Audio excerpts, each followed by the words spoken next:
Hello dear students, right. तो अभी economy का मैं नेक्स्ट चैप्टर तुमको एक्सप्लेन करा रहा हूँ, कमर्शियल ट्रेड पॉलिसी, राइट। तो same six, right.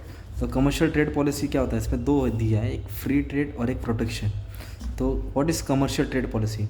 It refers to government policy in relation to countries international trade. मतलब जो कंट्री का इंपोर्ट और एक्सपोर्ट होता है तो कंट्री उसके रिलेटेड ट्रेड पॉलिसी बनाता है कि हम कौन सी कंट्री से कितना ट्रेड करेंगे, कितना इंपोर्ट करेंगे, कितना एक्सपोर्ट करेंगे। तो कंपनी का मेन ऑब्जेक्टिव क्या रहता है, ताकि वॉल्यूम ऑफ ट्रेड बढ़े, एक्सपोर्ट बढ़े, गुड्स एंड सर्विस को एक्सपांड करे, है ना। और जो न्यूली फॉर्म इंडस्ट्री उसको हेल्प करे, और फॉरेन एक्सचेंज डॉलर और रुपीज़ का जो डिफरेंस है वो ज़्यादा गैप ना हो, राइट। मतलब अपना रुपीज़ डेप्रिशिएट नहीं होना चाहिए, अप्रिशिएट होना चाहिए, ओके। और इंपोर्ट को रेस्ट्रिक्ट करना चाहिए। तो ये ट्रेड पॉलिसी रहता है। पॉलिसी मतलब होता है रूल्स एंड रेगुलेशन। तो कमर्शियल ट्रेड पॉलिसी में अभी हम लोग क्या पढ़ेंगे, 2-4 लाइन मीनिंग लिख के 2-4 ऑब्जेक्टिव डाल देने का, तो 8 लाइन का तुम्हारा क्या बन जाएगा, इंट्रोडक्शन हो जाएगा। फिर एग्जाम में ये आ जाएगा फ्री ट्रेड पॉलिसी, तो इसको एक्सप्लेन करा देंगे। तो what is free trade policy? Free trade policy का मतलब क्या होता है, free movement of goods and service between the nation. मतलब जो नेबरिंग कंट्री से और मेंबर्स कंट्री से जो ट्रेडिंग ब्लॉक्स पड़ा है, उन लोग क्या करते हैं, आपस में कंट्रीज़ क्या करेगी, गुड्स को एक्सचेंज करेगी। फॉर एग्जांपल इंडिया ले लो और जापान ले लो। तो इंडिया जापान को क्या ट्रांसफ़र करती है, अनाज, एग्रीकल्चर प्रोडक्ट, राइट।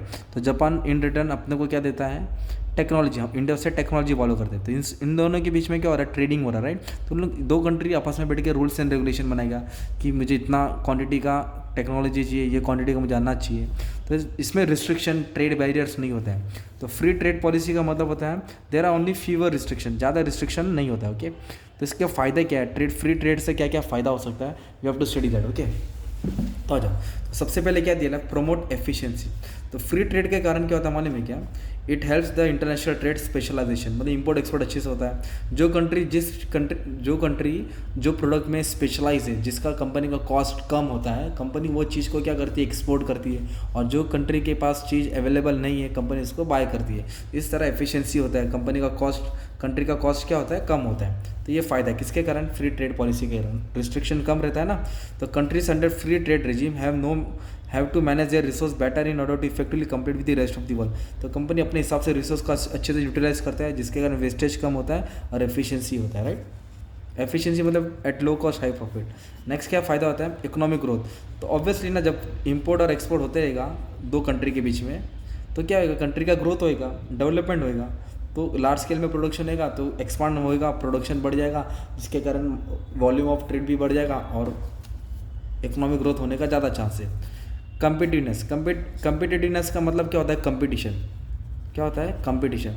जब फ्री ट्रेड का मूवमेंट होएगा गुड्स का, तो बहुत सारे चॉइस ऑफ गुड्स मिलेगा कस्टमर को, जिसके कारण क्या आएगा, कंपटीशन स्ट्रांग रहेगा। मतलब मोनोपोली सिचुएशन नहीं रहेगा। तो जब कंपटीशन रहेगा तो प्राइस भी अपने को रिजनेबल मिलेगा। तो ये फ़ायदा है। और वही बोला ना, रेड्यूस प्राइस। तो फ्री ट्रेड के अंदर क्या होता है मालूम है, इंपोर्ट्स हो रहा है विदाउट बैरियर, तो ज़्यादा ड्यूटीज़ नहीं लगती है, ज़्यादा रिस्ट्रिक्शन नहीं रहते। इसके कारण जो भी इंपोर्टेड माल आ रहा है फॉरेन कंट्री से, वो कम भाव में आता है, इसलिए इसके प्राइस ज़्यादा नहीं रहते, कम रहते हैं। और इकोनॉमिक वेलफेयर, मतलब सोसाइटी में अच्छा वेलफेयर रहेगा, वर्ल्ड ट्रेड होएगा। वेलफेयर मतलब होता है सब चीज़ चंगा चल रहा है, जैसे कि हायर लेवल ऑफ एम्प्लॉयमेंट होएगा, जॉब सिक्योर होएगा, लोगों का इनकम जनरेट होएगा, कंजम्पशन बढ़ेगा, स्टैंडर्ड ऑफ लिविंग इंप्रूव होएगा, जिसके कारण इकोनॉमिक वेलफेयर रहेगा, सब चीज़ अच्छा चलेगा। ये सब किसके कारण हो रहा है, फ्री ट्रेड। फ्री ट्रेड मतलब कोई रिस्ट्रिक्शन नहीं है, ट्रेड का आना जाना अच्छे से हो रहा है, ठीक है। ग्रेटर इंटरनेशनल कोऑपरेशन, जब कंट्रीज़ के बीच में ट्रेड होता रहेगा तो उन लोगों का म्यूचुअल रिलेशन क्या होएगा, एकदम अच्छा बनेगा, ओके। म्यूचुअल रिलेशन क्या होएगा, गुड होएगा।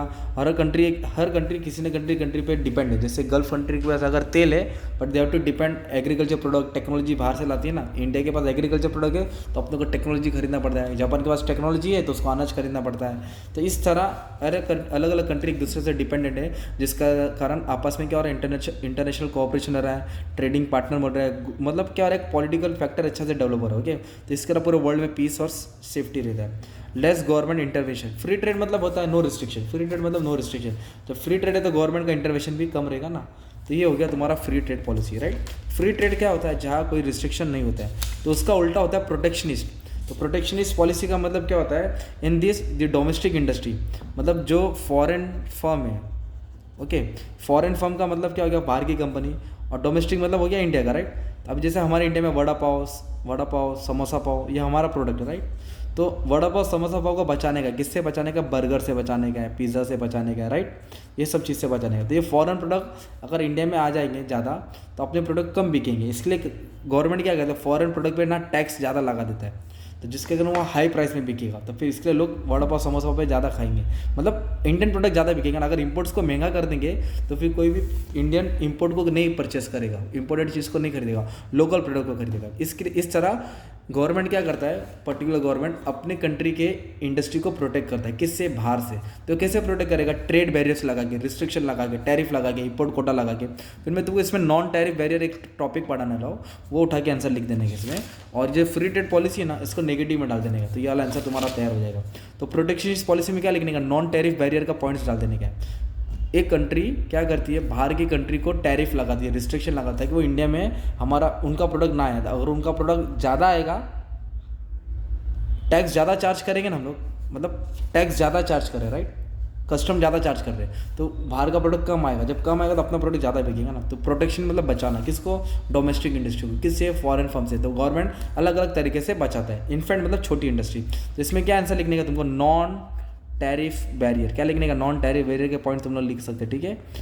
और इसको नेगेटिव में डाल देंगे फ्री ट्रेड। और फ्री ट्रेड में तुम लोग क्या पॉइंट डाल सकते हैं मालूम, एक्स्ट्रा और ऐड करना है तो जो ट्रेडिंग ब्लॉक्स पढ़े ना, इकोनॉमिक इंटीग्रेशन चैप्टर, उसके 2-3 पॉइंट इसमें डाल सकते हैं, तो इधर का उधर आंसर तुम लोग घुमा सकते हैं। तो एक टॉपिक तुम लोगों ने कवर किया, राइट, कौन सा टॉपिक था, कमर्शियल ट्रेड पॉलिसी, ठीक है। वो चैप्टर नंबर क्या था, 5 था, राइट। तो मैंने 5 करा दिया, इंटरनेशनल इकोनॉमिक इंटीग्रेशन का भी वीडियो अपलोड कर दिया, बैलेंस ऑफ पेमेंट भी है, कॉसेस ऑफ डिसिक्लिम दोनों साथ में, WTO भी पढ़ा, इसमें अलग अलग एग्रीमेंट है, foreign exchange market, right, participant पढ़ा है इसमें क्या पढ़ा है, इक्विलिब्रियम रेट कैसे होता है। अभी मैं परचेस पावर पैरिटी की थेरी, ट्रिपल P थेरी मैं नेक्स्ट वीडियो में बना के आपको एक्सप्लेन कर दूंगा, ठीक है।